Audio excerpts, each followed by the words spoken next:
ท่านกำลังรับฟังการส่งกระจายเสียงจากสถานีวิทยุกระจายเสียงแห่งประเทศไทยจังหวัดลำพูนกระจายเสียงในระบบ FM Stereo Multiplex ความถี่ 95 เมกะเฮิรตซ์จากอาคารเลขที่ 113 หมู่ที่ 10 ตำบลบ้านกลางอำเภอเมืองจังหวัดลำพูนจากนี้ไปสถานีร่วมกับคณะสงฆ์จังหวัดลำพูนเสนอรายการธรรมะดีลิเวอรี่แสงธรรมที่ลำพูนค่ะ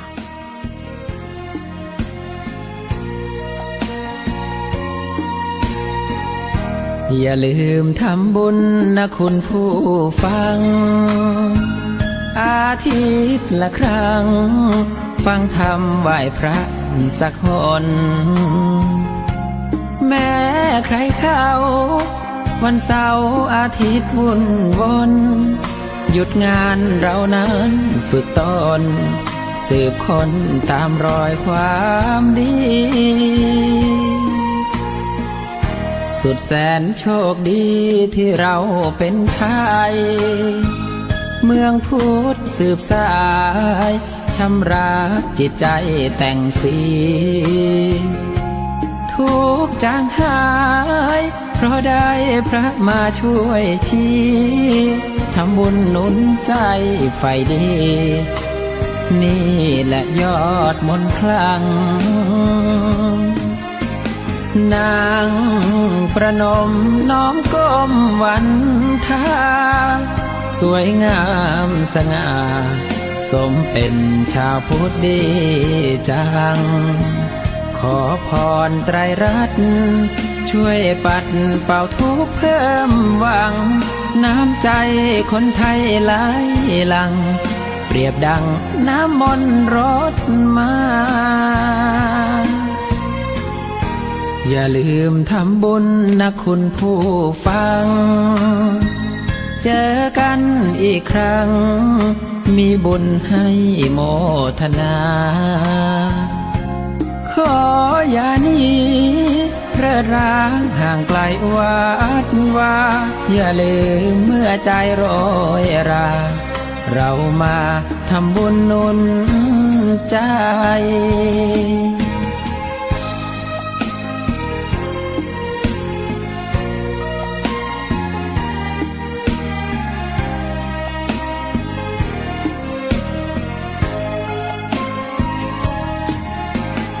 นางประนมน้อมก้มวันทาสวยงามสง่าสมเป็นชาวพุทธดีจังขอพรไตรรัตน์ช่วยปัดเป่าทุกข์เพิ่มหวังน้ำใจคนไทยไหลหลั่งเปรียบดังน้ำมนต์รดมาอย่าลืมทำบุญนะคุณผู้ฟังเจอกันอีกครั้ง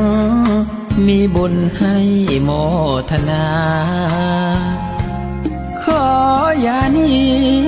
เพลิดร้างห่างไกลวัดว่าอย่าลืมเมื่อใจโรยราเรามาทำบุญหนุนใจอย่าลืมวันอาทิตย์หน้าเรามาทำบุญอีกครั้ง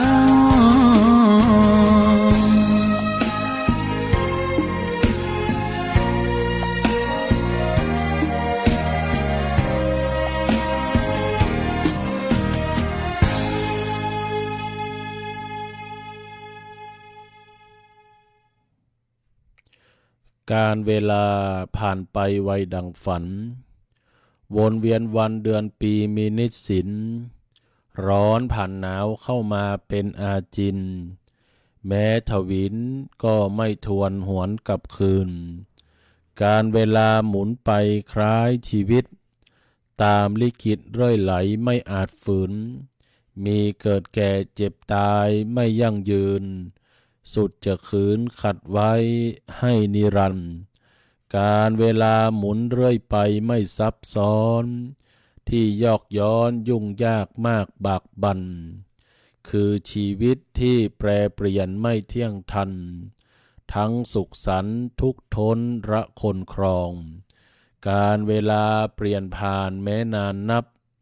จงพร้อมรับด้วยใจไม่หม่นหมอง ใช้ปัญญาเลิศล้ำนำคันลองให้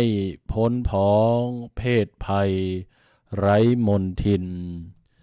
ขอเจริญสุขเจริญพรเจริญศีลเจริญธรรมจงบังเกิดมีกับบรรดาท่านสาธุชนพุทธบริษัททุกท่านที่กำลังติดตามรับฟังรายการธรรมะเดลิเวอรี่แสงธรรมที่ลำพูนโดยคณะสงฆ์จังหวัดลำพูนได้นำเอารายการธรรมะเอามาพบปะกับบรรดาญาติโยมท่านสาธุชนพุทธบริษัทท่านผู้ฟังที่อยู่ต่างบ้านต่างจองผ่านทางสถานีวิทยุกระจายเสียงแห่งประเทศไทยจังหวัดลำพูนสำนักประชาสัมพันธ์เขต 3 กรมประชาสัมพันธ์ในคลื่นความถี่ FM 95 เมกะเฮิรตซ์ดำเนินรายการโดยอาตมภาพพระครูวิทิตธรรมานันท์หรือว่าตุโอมวัดสวนดอกตำบลในเมืองอำเภอเมืองลำพูนจังหวัดลำพูนเบอร์โทรศัพท์084 366 3223 084 366 3223เป็นประจำทุกวันอาทิตย์ในช่วงเวลายามบ่าย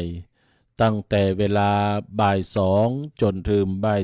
3โดยประมาณหมุนคลื่นวิทยุ FM 95 สวทลำพูนมาอยู่โดยรายการธรรมะเดลิเวอรี่แสงธรรมที่ลำพูนเป็นธรรมะสวัสดียามบ่ายเป็นรายการธรรมะที่อยู่เคียงคู่เป็นเพื่อนร่วมคิดเป็นมิตรคู่บ้านรายการธรรมะที่มาเติมเต็ม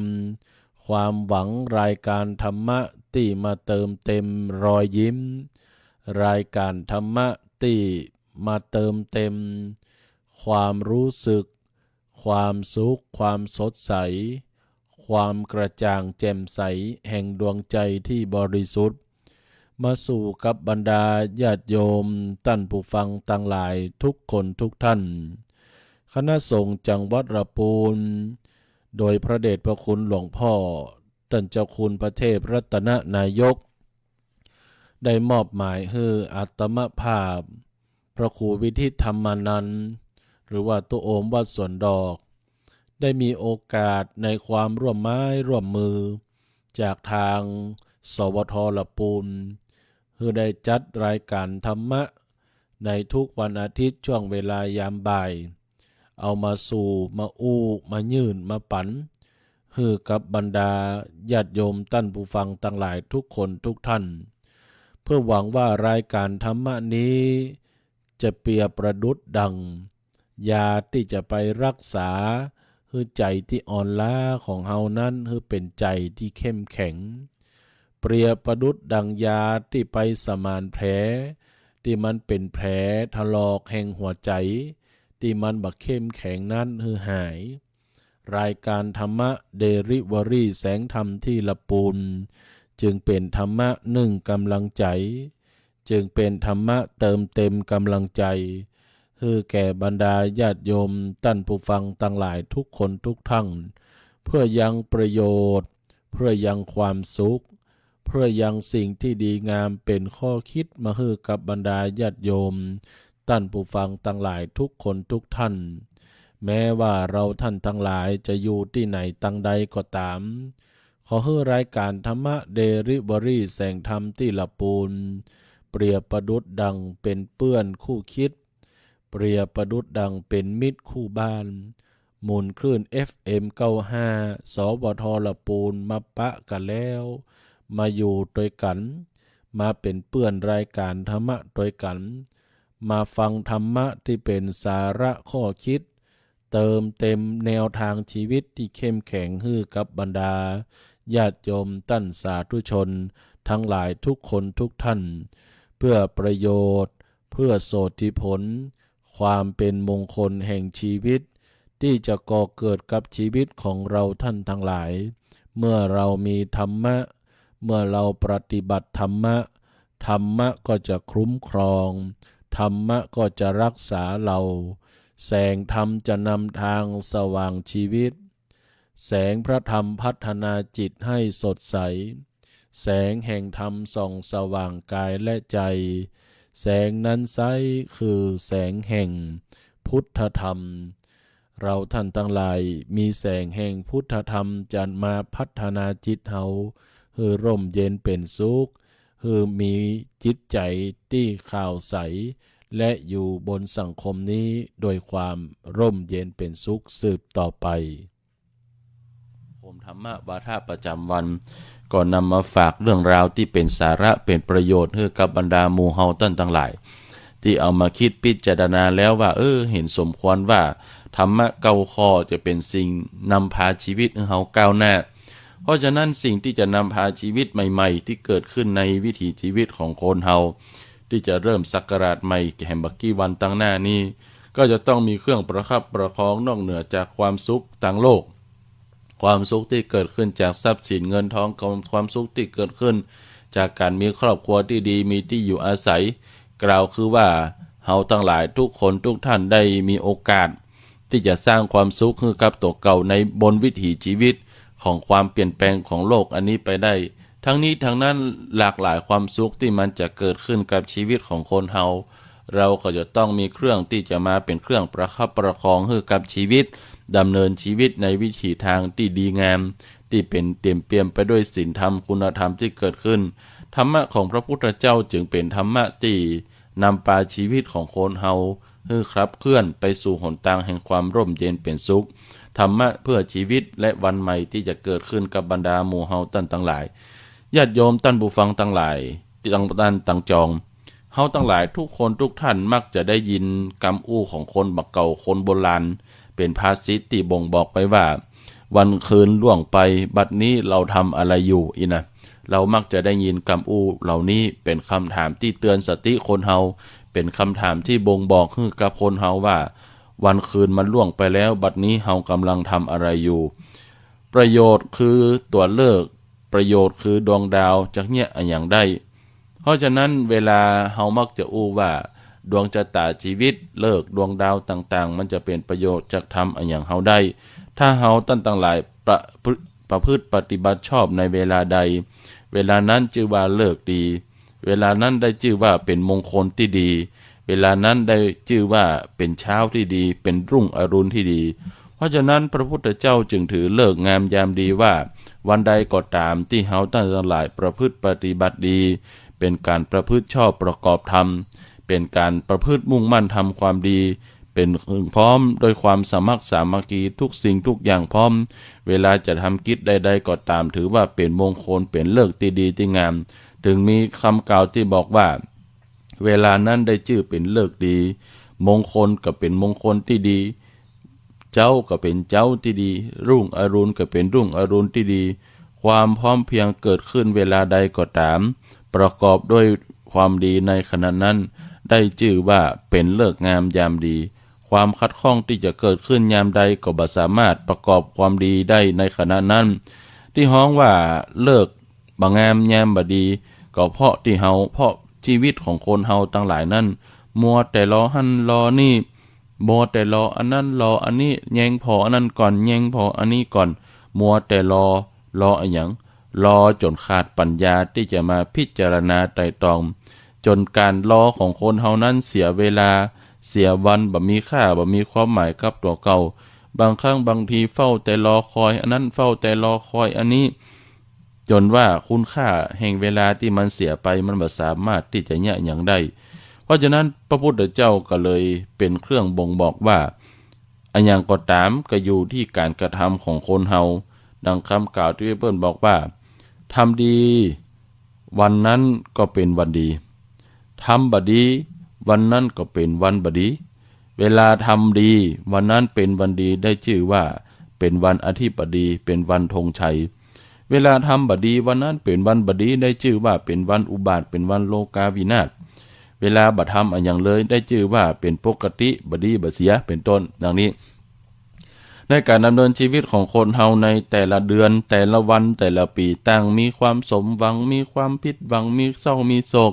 มีความทุกข์มีความสุขสมหวังผิดหวังก็ปะปนกันไป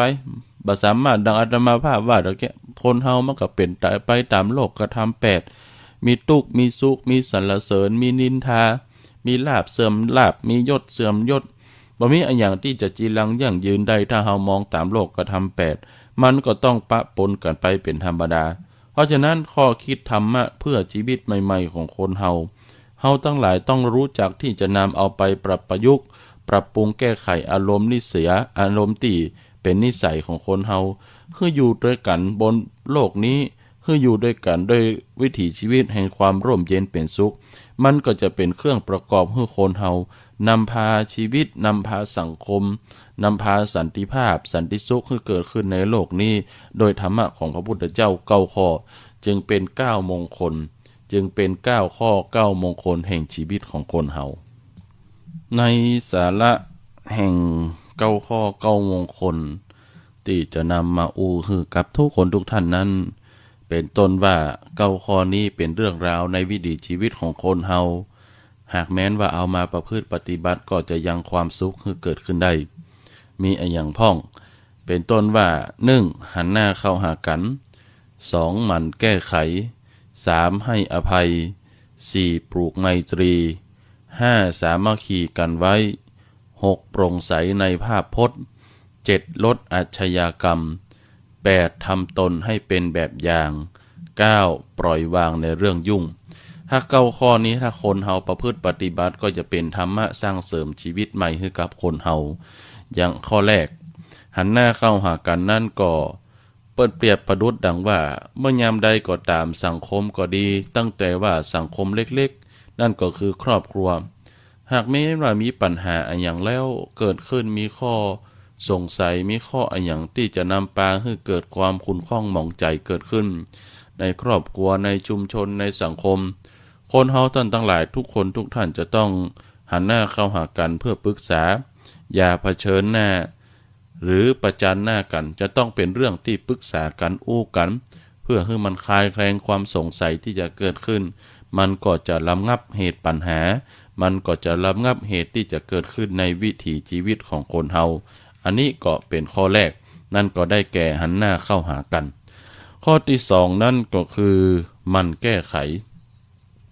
เรื่องของการมันแก้ไขนั่นเปิ้นบอกว่าคนเฮาอย่ามัวแต่กึดที่จะแก้กฎหมายแก้กติกาแก้สังคมให้เข้ากับกิเลสตัณหาของตัวเก่าแต่ว่าจะต้องแก้ที่นิสัยที่เกิดขึ้นในตัวเก่าของคนเฮาก็ดีให้มันเข้ากับกฎระเบียบกติกาเพราะฉะนั้นเวลาจะเนี่ยอย่างก็ดีคนเฮานั้นเปิ้นบอกว่าจะทำอะไรก็ต้องย่อมที่จะปรับปรุงเปลี่ยนแปลงตัวเก่าให้เข้ากับยุคให้เข้ากับสมัยให้เข้ากับจารีตหีดห้อยประเพณีวัฒนธรรมต่างๆเหมือนกรรมโบราณที่เปิ้นบอกว่าเข้าเมืองตาหลิวต้องหลิวตาตามไปบ้านไหนให้เอาไฟบ้านนั่นเปิ้นบอกว่าเวลาจะไปอยู่ที่ไหนต่างใดก็ดีหีดกองหอยกองของบ้านหั่นจองหั่นเปิ้นมีจะใดก็ให้ปรับปรุงเปลี่ยนแปลงพฤติกรรมตัวเก่าให้เข้ากับบ้านเปิ้นจองเปิ้นอย่าเอาวิโตตัวเก่ามาเป็นใหญ่อย่ามัวที่จะไปเขเปิ้นแก้อันนั้นเพื่อตัวเก่าเพื่อกิเลสตัณหาเมื่อยามเป็นใหญ่เป็นโตจะไปเขแก้อันนี้เพื่อให้เข้ากับตัวเก่าเป็นกิเลสตัณหาตัวเก่าเพราะว่าเปิ้นบอกว่าอย่านิยมแก้ข่าวหรือแก้ตัวเพราะมีอันอย่างดีขึ้นเวลาคนเฮาจะเนี่ยอันอย่างได้จะทำอันอย่างได้ก็ต้องรู้จักที่จะปรับปรุงนิสัยปรับปรุงพฤติกรรมตัวเก่าให้ดีให้เป็นคนที่ดีเยี่ยมให้เป็นคนที่ดียอดอยากจะแก้ไขได้ก็อยากที่จะเนี่ยอย่างก็ตามที่จะเกิดขึ้นในชีวิตของคนเฮาเพราะฉะนั้นจะต้องแก้ไขในอุปนิสัยตัวเก่าให้เข้ากับสังคมให้เข้ากับยุคให้เข้ากับสมัยอย่ามัวที่จะไปแก้ระเบียบข้อกติกาต่างๆที่มันเสริมสร้างกิเลสในตัวเก่าอันนี้ก็เป็นเรื่องของการหมั่นแก้ไข2ให้อภัยในช่วงเวลาแห่งชีวิตของคนเฮานั้นหรือว่าท่านทั้งหลายมักจะไปในวิถีชีวิตเอาชีวิตไปอยู่ในสังคมในชุมชนที่ใดก็ตามหรือว่าเข้าไปในเขตวัดเขตป่าหรือว่าไปในสถานที่เพิ่นเขียนป้ายว่าเขตอภัยทานจะได้ว่าในบริเวณในเขตนั้นจะต้องเป็นเขตอภัยทานก็สืบเนื่องมาจากว่า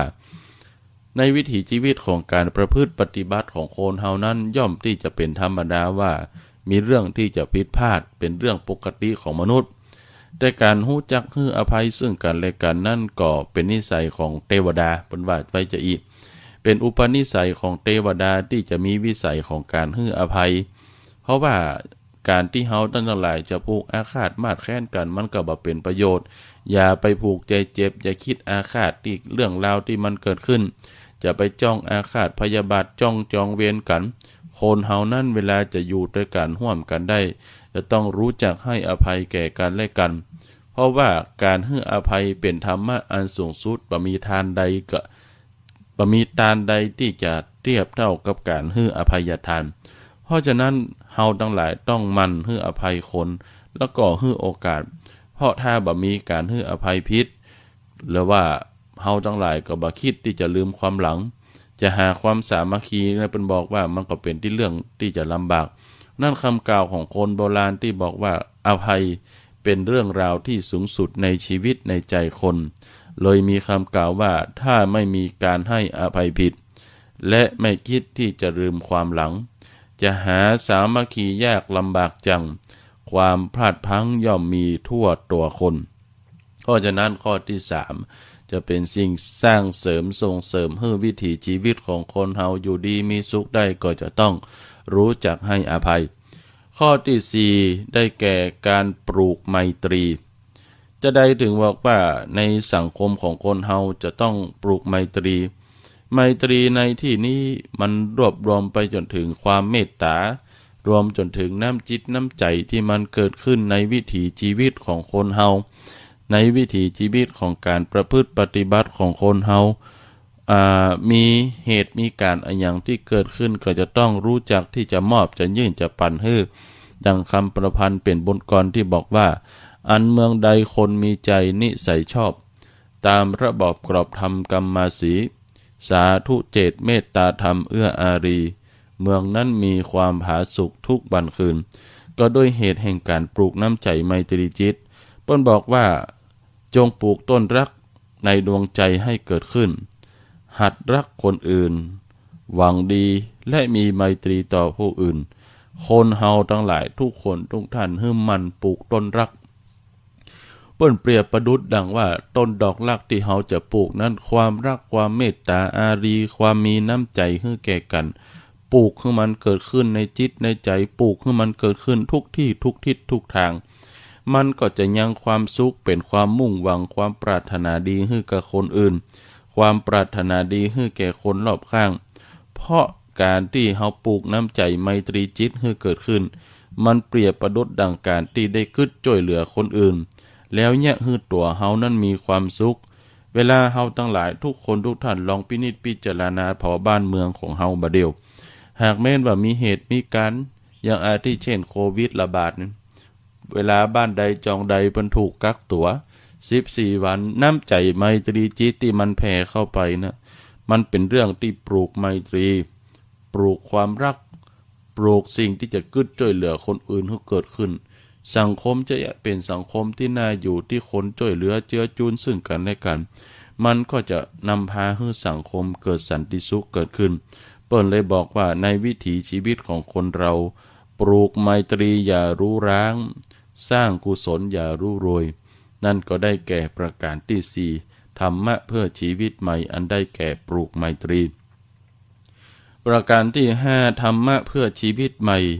เป็นเรื่องที่บ่งบอกว่าให้สามัคคีกันไว้ความสมัครสมานสามัคคีที่มันจะเกิดขึ้นเป็นความปรองดองเป็นความสมานฉันท์ที่เกิดขึ้นกรรมบักเก่าโบราณประพันธ์เป็นกรรมข้าวบอกว่าสามัคคีนี้ตึงดีนักหนาเกาะกลุ่มลุมลาจ้อยปลาเติมตุ้มงานนักเป็นเบาหากเฮาจ้อยอุ้มเป็นหมู่เป็นจุมตึงแล้วจ้อยพัฒนาบักกากาดแก้วจิตใจผ่องแผ้วยินดีทุกฝ่ายเอื้อเฟื้อทำเพื่อศักดิ์ศรีร่วมสามัคคีตึงดีบ่น้อยร่วมสามัคคีตึงดีบ่น้อยเพราะฉะนั้นความสมัครสมานสามัคคีเป็นความรักใคร่ปรองดองพร้อมเพรียงกลมเกลียวกันไว้มันเนี่ยเรื่องใหญ่คือกลายเป็นเรื่องเล็กได้เพราะฉะนั้นความรักใคร่ปรองดองความพร้อมเพรียงความกลมเกลียวกันนั้นอันยังก็ตามที่มันเป็นเรื่องใหญ่ มันก็จะเป็นเรื่องตีเล็กตีน้อยสามารถที่จะทำได้เปิ้นบอกเนี่ยการลายเหมือนเล่นนะคนบอกเก่าว่าเพราะฉะนั้นจะมากจะน้อยจะนักจะเบาจะยากจะง่ายถ้ามีความสมัครสมานสามัคคีอันอย่างก็สำเร็จตรงกันข้ามการขาดความสมัครสมานสามัคคีปรองดองกันท่านทั้งหลายลองไปพินิจพิจารณาพอเถอะว่างั้นถ้าบ่มีความสามัคคีกันเรื่องเล็กก็กลายเป็นเรื่องใหญ่อันที่น้อยก็จะกลายเป็นมากอันที่เบาก็จะกลายเป็นนักอันที่ง่ายก็จะกลายเป็นยากเพราะว่าบ่มีความสามัคคีกันแต่ตรงกันข้ามถ้ามีความสมัครสมานสามัคคีกันเรื่องใหญ่ก็กลายเป็นเรื่องเล็กเรื่องมากก็กลายเป็นเรื่องน้อยเรื่องนักก็กลายเป็นเรื่องเบาเรื่องยากก็กลายเป็นเรื่องง่ายสามัคคีกันเอาไว้อันอย่างก็สำเร็จเพราะฉะนั้นปรารถนาสารพัดในปัตตภีเอาสามัคคีแลกได้ดังใจจงปนว่าพี่เพราะฉะนั้นความรักใคร่ความสามัคคีเพราะความรักมีเพราะความสามัคคีมาความรักโรยราเพราะไม่มาของสามัคคีเพราะฉะนั้นความสมัครสามัคคีสมานฉันท์เกิดขึ้นในบ้านใดจองใดก็จะนำสันติสุขสันติภาพให้เกิดขึ้นคณะสงฆ์ทั่วประเทศไทยโดยมหาเถรสมาคมในดำริของเจ้าประคุณสมเด็จพระมหาราชมังคลาจารย์อดีตผู้ปฏิบัติหน้าที่สมเด็จพระสังฆราชในขณะที่พระองค์ได้ดำรงเป็นผู้ปฏิบัติหน้าที่สมเด็จพระสังฆราชได้มีดำริสร้างโครงการสร้างความปรองดองสมานฉันท์โดยใช้หลักธรรมทางพระพุทธศาสนาโครงการหมู่บ้านรักษาศีล5เนี่ยก็เป็นเหตุว่าเป็นโครงการที่สร้างความสมัครสมานสามัคคีให้เกิดขึ้นตั้งแต่ในชุมชนบางคนบางท่านอาจจะมองว่าโครงการหมู่บ้านรักษาศีล5เนี่ยเป็นโครงการที่จะพาคนรักษาศีล5บ่ได้กินบ่ได้ว่าอย่างก็แต่ในหัวใจของโครงการชื่อหลักๆบนบอกว่าโครงการสร้างความสมานฉันท์และความปรองดองโดยใช้หลักธรรมทางพระพุทธศาสนานั่นก็ได้แก่ว่าเอาศีล5ไปเป็นตัวยึดเหนี่ยวสร้างความฮักความสมัครสมานสามัคคีให้เกิดขึ้นในชุมชนในหมู่คณะบ่คิดเบียดเบียนกันบ่ลักของกันบ่ผิดลูกผิดผัวผิดเมียกันบ่จุบ่ล่ายกันบ่ขาดสติโดยสิ่งมึนเมาทั้งหลายอันนี้ก็เป็นในเรื่องของความสมัครสมานสามัคคีที่เกิดขึ้นเป็นประการที่5ธรรมะเพื่อชีวิตใหม่ๆทีนี้ประการที่6ก็บอกว่าโปร่งใสในภาพพจน์ทีนี้คำว่าโปร่งใสในภาพพจน์นั้นเปิ้นเปรียบประดุจดังว่าคือเป็นที่ยอมรับแก่สายตาคนทั้งหลายเพราะว่าจะเป็นลูกเป็นเต้าเป็นพ่อเป็นแม่อยู่ในฐานะใดก็ตามคำอู้ที่บ่งบอกว่าโปร่งใสในภาพพจน์นั้นเป็นคำพูดที่เป็นเหตุฮือบ่เข้าใจผลงานอะไรยังก็ตามที่ปรากฏแก่สายตาต้องเป็นผลงานที่ทำเกิดขึ้นแล้วสังคมยอมรับได้โดยความชื่นชมโดยความยินดีบ่เป็นที่คอลหาติศีลนินทาให้เกิดโทษเวลาจะเนี่ยอันอย่างทำอันอย่างก็จะต้องมีความจริงใจจะต้องมีความจริงจังและก็จะต้องเป็นสิ่งที่ทำแล้วเป็นความจริงแท้แน่นอนอันอย่างก็ตามที่ทำไปแล้วบางครั้งเฮาทั้งหลายลองพอมีกล้ากำอู้แต่ผลงานมันบ่มีเปิ้นว่าจะอีนะมีกล้ากำอู้ผลงานบ่มีฉะนั้นภาพพจน์ก็บ่เกิดขึ้นทีนี้ก็ต้องมีกำอู้เป็นสิ่งเลิศผลงานก็ต้องเลิศโดยกำอู้ผลงานที่มันเกิดขึ้นบ่ว่าจะเนี่ยหยังก็ตามเรื่องเล็กเรื่องน้อยก็จะต้องเป็นที่ประจักษ์แก่สายตาเป็นที่ยอมรับของสังคมเป็นที่น่ายกย่องเชิดชูเป็นที่น่ายินดีของสังคมก็จะเป็นธรรมะเพื่อชีวิตใหม่ให้เกิดขึ้นกับชีวิตของคนเฮาและประการที่7อันได้แก่ว่าลดอาชญากรรมลดอาชญากรรมนี้ก็เหมือนเดียวกันนั่นก็ได้แก่ว่ามนุษย์คนเฮาทุกผู้ทุกคนจะต้องรู้จักควบคุมความประพฤติตัวเก่าให้อยู่ในกรอบแห่งศีลธรรมให้อยู่ในกรอบแห่งจารีตหีดห้อยขนบธรรมเนียมประเพณีต่างหลายให้มีศีลมีธรรมอยู่ในจิตอยู่ในใจอย่าได้ประพฤตินอกหีดนอกห้อยอย่าได้ประพฤติผิดจากกฎระเบียบกฎกฎหมายอย่าก่ออาชญากรรมด้วยตัวเก่าให้เป็นอาชญากรที่บ่ส่งเสริมการประพฤติแล้วก็ทำตัวเก่าให้ผิดจากศีลจากธรรมคนเฮาท่านทั้งหลายลองพิจารณาเพราะว่าคนจะมีจิตใจที่สูงส่งได้คนที่จะนำพาชีวิตให้ตัวเก่ามีความสุขได้จะต้องควบคุมค ความประพฤติของตัวเก่านอกเหนือจากควบคุมความประพฤติของตัวเก่าก็จะต้องควบคุมจิตใจของตัวเองให้ดีความประพฤติและจิตใจตัวเก่านั้นจะต้องปากันควบคุมให้ได้ปากันควบคุมให้มันเมื่อจิตใจเขาควบคุมได้บ่ฮื้อมันจิตใจเขวไปตั้งบดีก็ควบคุมความประพฤติของตัวเก่าบ่ฮื้อไปประพฤติร้ายบ่กึดร้ายบ่ทำร้าย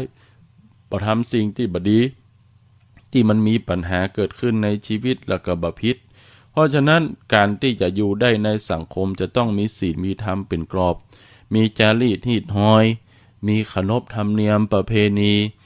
มีธรรมนูญแห่งสังคมที่มันเกิดขึ้นและสังคมเฮาจะน่าอยู่ถ้าเฮาตั้งหลายมีศีลมีธรรมลดอาชญากรรมที่จะเกิดขึ้นอันนี้เป็นประการที่7ประการที่8นั้นก็ต้องประพฤติตนให้เป็นแบบอย่างในวิถีชีวิตของคนเฮานั้น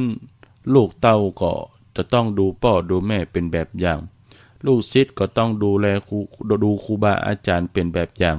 ลูกน้องก็ต้องดูเจ้านายเป็นแบบอย่างอันนี้เปิ้นว่าไว้จะอีแต่ว่าทั้งนี้ทั้งนั้นคนเฮาจะต้องรู้จักทำตัวเก่าให้เป็นแบบอย่างในชีวิตในสังคมของคนเฮาในโลกของคนเฮาการดำเนินชีวิตด้วยความสะอาดบ่มีแผลต่อหน้าและรับหลังเวลาจะเนี่ยอย่างต่างๆนานามันก็เป็นแบบอย่างกับกล่าวคือว่าบอกให้เขาฮู้นั่นคือนำทำให้เขาดูนั่นก็ได้แก่ทั้งแนะทั้งนำคนเฮาตั้งหลายทุกคนทุกท่านได้มีโอกาสเป็นเจ้าคนนายคนเป็นหัวหน้าเป็นทั้งหัวหน้าครอบครัวเป็นทั้งหัวหน้างานจะต้องเป็นผู้แนะแล้วก็เป็นผู้นำที่ดีกล่าวคือว่าบอกให้ทำนำให้ดูเป็นแบบอย่างรวมแล้วว่าการทำตัวเก่าให้เป็นแบบอย่างนั่นก็ได้แก่บอกให้รู้อยู่ให้เห็นเย็นให้เขาสัมผัสบ่ว่าจะอยู่ในฐานะภาวะใดๆก็ตามการเป็นผู้นำทั้งนำผู้นำครอบครัวผู้นำชุมชนผู้นำสังคมผู้นำประเทศถ้าทำตนให้เป็นแบบอย่างมีความสะอาดบ่มีแผลทั้งต่อหน้าและรับหลังทั้งเป็นผู้แนะแล้วก็เป็นผู้นำลูกน้องก็จะโดยตามสังคมก็จะน่าอยู่ครอบครัวจะอยู่เย็นเป็นสุขอันได้แก่ความหมายของการเป็นแบบอย่างก็คือบอกให้รู้อยู่ให้เห็นเย็นให้เขาสัมผัสได้อันนี้ก็ได้แก่ทำตัวเก่าให้เป็นแบบอย่างและประการสุดท้ายประการที่9อันได้แก่ปล่อยวางในเรื่องยุ่งในวิถีชีวิตวันเวลาของคนเฮานั้นกิจการนั้นใดๆก็ดีที่มันทำแล้วมันเกิดทุกข์โทษให้คนเฮาแก่ครอบครัวแก่สังคมแก่สถาบันก็บอกควรที่จะเข้าไปยุ่งเกี่ยวควรที่จะกล่าวบอกตัวเก่าว่าสละวางรู้ลบเป็นปีกรู้หลีกเป็นหางปล่อยวางเพื่อความโปร่งใสเพิ่นว่าไว้จะอีกการปล่อยวางในวิถีชีวิตของคนเฮานั้นถ้าเก็บกูสิ่งกูอย่างเอาไว้ในจิตในใจจะหาความสุขใดก็ยากยิ่งคนเฮาจะต้องรู้จักปล่อยวางเอาง่ายๆคนทั้งหลายลองกำมัดกำลูกกุยขึ้นมาแล้วกำแน่นยิ่งแน่นเพียงใดเฮายิ่งปวดแขนเส้นเอ็นมันตึงเข้าปวดแขนเข้าติ๊กๆแต่เมื่อใดก็ตามเฮาค่อยๆคลายมือออกเหมือนกับการปล่อยวางมันก็สบายขึ้นคนเฮาจะไปเอาทุกข์เอายากอะไรหยังจะไปมัวจ้องกับคนอื่นจะไปมัวจำกับคนอื่นมันพินิจพิจารณาพอตัวว่ามันพินิจพิจารณาพอในวิถีชีวิตของความเป็นอยู่ของคนเฮาเนี่ยจะเอาอย่างง่ายบ่เมินมานานคนเฮาก็จะตายจะไปมัวอาฆาตมาดร้ายพยาบาทจะไปมัวกินมัวโกงจะไปมัวเนี่ยฮือตัวเก่าได้รับความเดือดร้อนใครจะเมินใครจะมองยายจะต้องไหวหวั่นใครจะใส่ร้ายกันยายจะต้องสนใจใครจะดีใครจะเลวมันก็เรื่องของเขาใครจะนินทาเรายายจะต้องทุกข์ใจใครจะล้อใครจะด่ายายจะต้องว่าตอบใครไม่สนใครไม่ชอบยายจะต้องใส่ใจใครจะคิดใส่ความยายจะต้องวุ่นจิตหากตัวเราไม่ผิดจะไปคิดทำไมโดยสรุปแล้วเกิดเป็นมนุษย์สิ้นสุดแค่ตายประดุจดังท่อนไม้ล้มทับโลกาหมดลมเมื่อไรหาประโยชน์ใดเล่าล้วนต้องถูกเผาหามไปป่าช้าชีวิตยังมีสร้างความดีไว้เถิดได้ไม่เสียชาติเกิดได้ไม่ต้องอายหมาอันว่าความตายคือสัจธรรมความเที่ยงสิ้นสับสำเนียงเน่าเหม็นขึ้นมาจะเอาอะไรกันนักหนาบทที่อาตมาภาพเอามาท่องคือท่านทั้งหลายฟังนี้ดึงเอามาจากบทเพลงหนึ่งที่มีเพลงว่าชื่อว่าปล่อย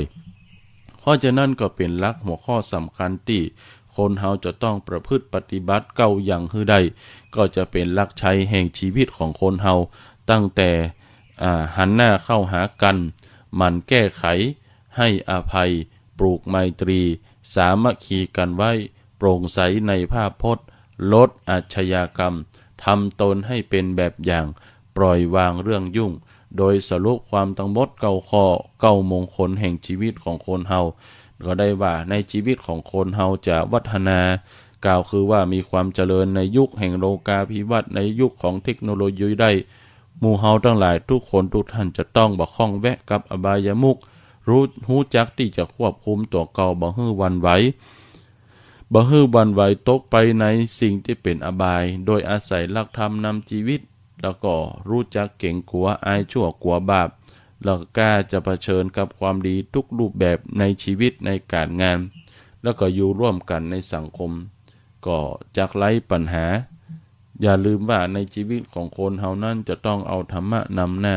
ความสุขที่แก่กล้าก็จะเกิดขึ้นในชีวิตของเพราะฉะนั้นเฮาทั้งหลายทุกคนทุกท่านที่มีชีวิตที่ใจชีวิตอยู่จงใช้ชีวิตตัวเก่าให้เป็นคนที่มีชีวิตที่มีคุณค่าทำตัวเก่าให้เป็นคนที่มีชีวิตที่เต็มไปด้วยคุณภาพและเต็มเปี่ยมไปด้วยคุณงามความดีขอฝากธรรมะคำคมวาทะให้ท่านทั้งหลายอย่าคาดหวังกับสิ่งที่มีชีวิตอย่ายึดติดกับสิ่งที่มีวันดับสลายอย่ายอมแพ้หากยังมีลมหายใจอย่าประมาทมากไปกับใจตน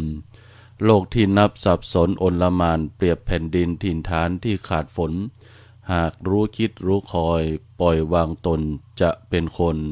ร่มเย็นกายและใจและในช่วงสุดท้ายของการดำเนินรายการธรรมะเดลิเวอรี่แสงธรรมทีละปูนก่อนที่จะนำรายการจากลาบรรดา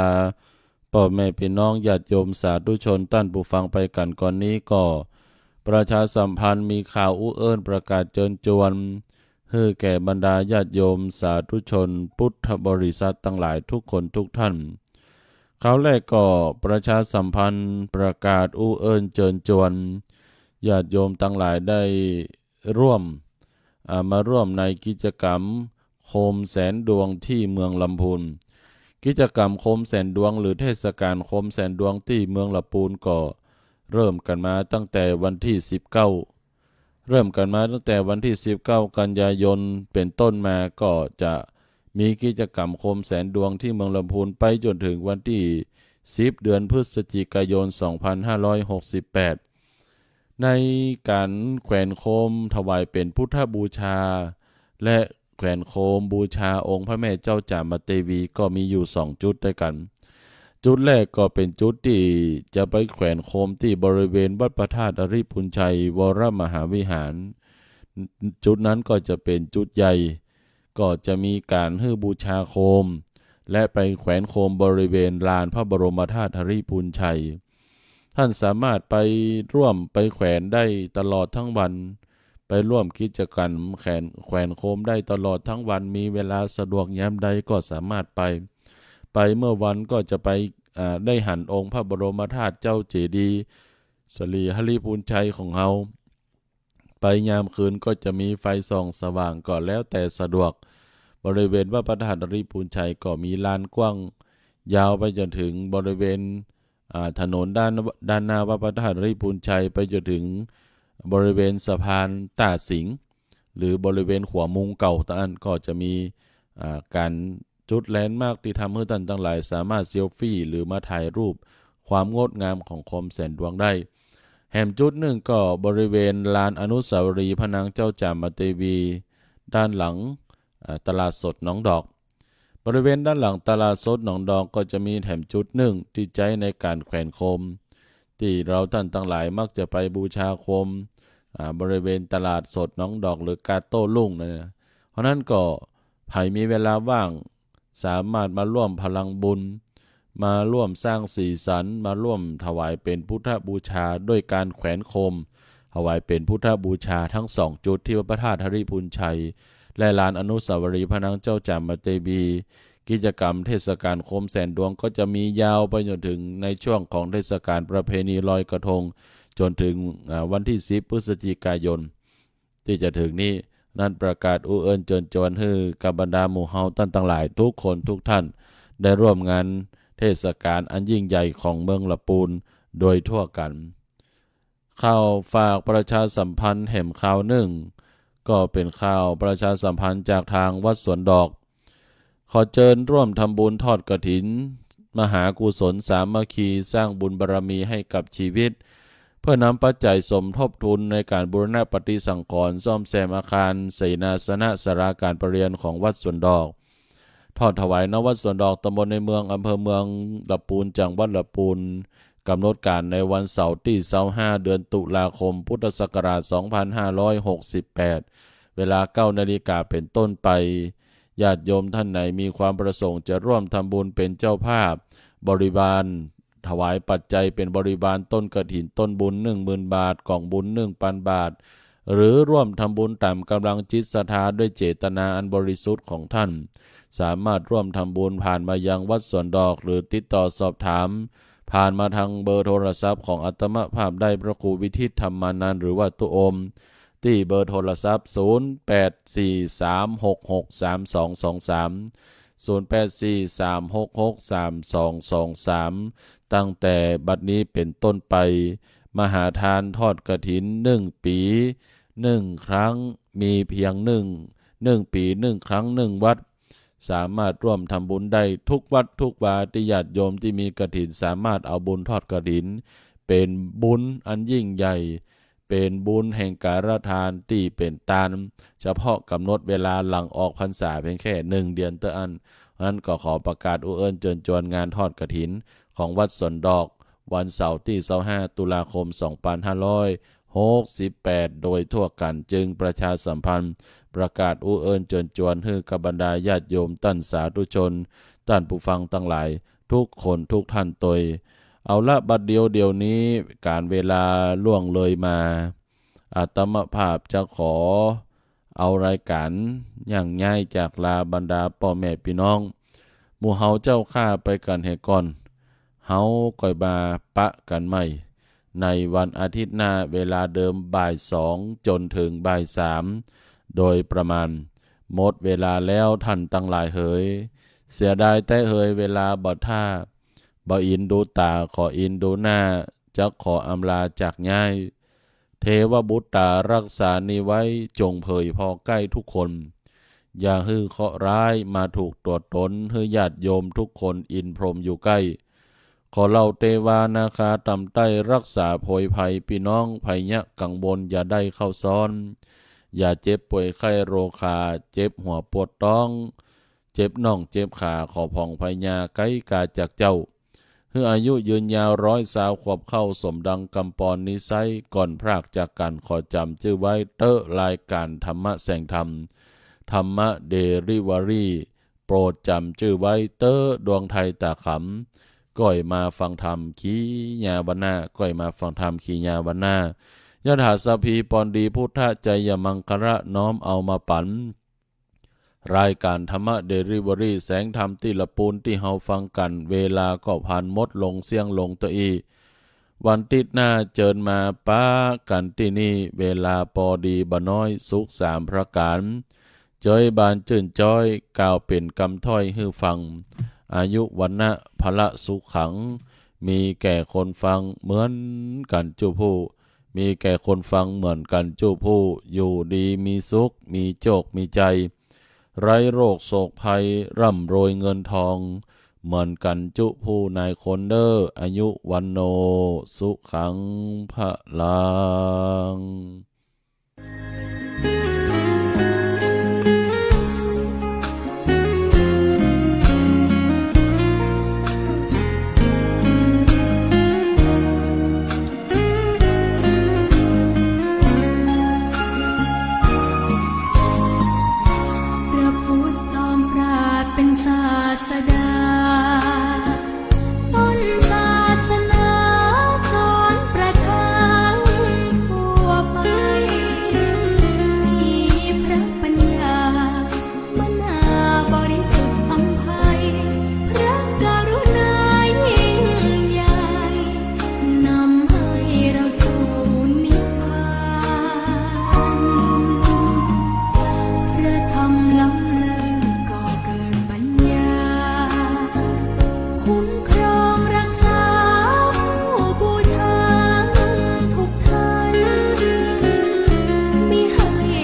จริง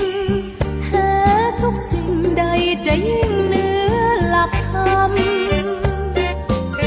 พระพุทธองค์ทรงย้ำซ้ำออกมาชักนำย้ำพร่ำสอนยืนหยัดตั้งแต่วันตรัสรู้โลกวิทูรู้แจ้งโลกสรรพสัตว์มรรคผลนิพพานนรกสวรรค์สารพัด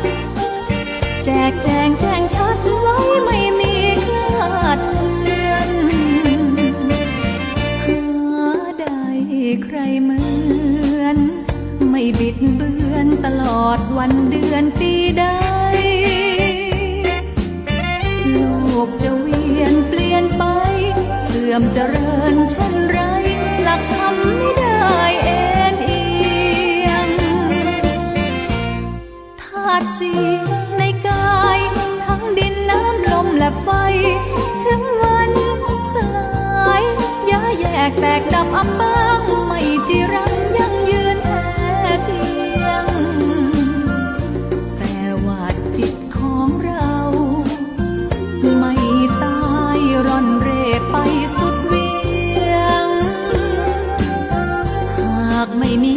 เสบียงได้ผลบุญคอยเลี้ยงคงพบได้เพียงอบายภูมิผลบาปบุญทั้งน้อยและใหญ่ย่อมขยายปกคลุมบาปบุญเราจะเข้ารุมบาปเป็นไฟคอยสุมส่วนบุญนั้นอุ้มชูใจ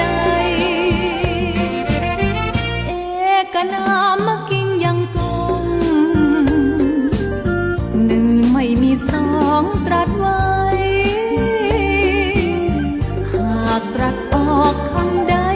ย่อมเป็นหนึ่งตลอดไปไม่เปลี่ยนพันไปได้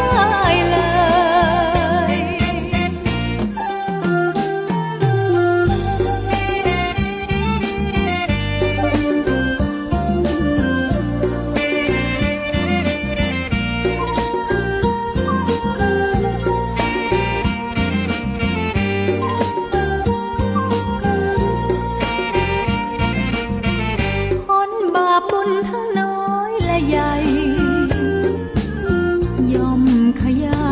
ปกคลุมบาปบุญเราจะเข้ารุมบาปเป็นไฟคอยสุมส่วนบุญนั้นอุ้มชูใจ